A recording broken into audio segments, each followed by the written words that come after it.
Hello, traders. FX Pip Collector here. Today is Wednesday, June 11th, and this is my analysis for the Kiwi US dollar. If you haven't done so yet, definitely do check out my free Discord channel, which is linked down here in the corner at the end of the video. And also take a look at my website, fxpipcollector.com. Watch the video on my home screen to learn more.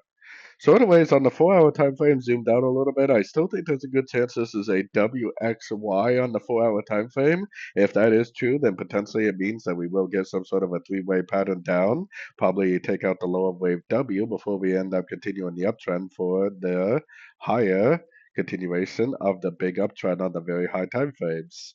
So if that's true, that potentially could last a couple weeks too, by the way.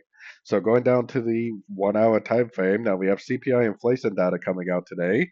I think what's likely to happen is it's probably going to go up and take out these highs. Maybe not this high, but definitely I think it's going to go up and take out these highs. Then I think it's going to reverse back down and start that three-way pattern to the downside that I just drew on the 4 hour time frame. So CPI is definitely a pretty big news event. It can cause a lot of volatility, so definitely trade with caution. If you do see a push up, just keep an eye on these highs. It may reject those highs and then end up starting back down.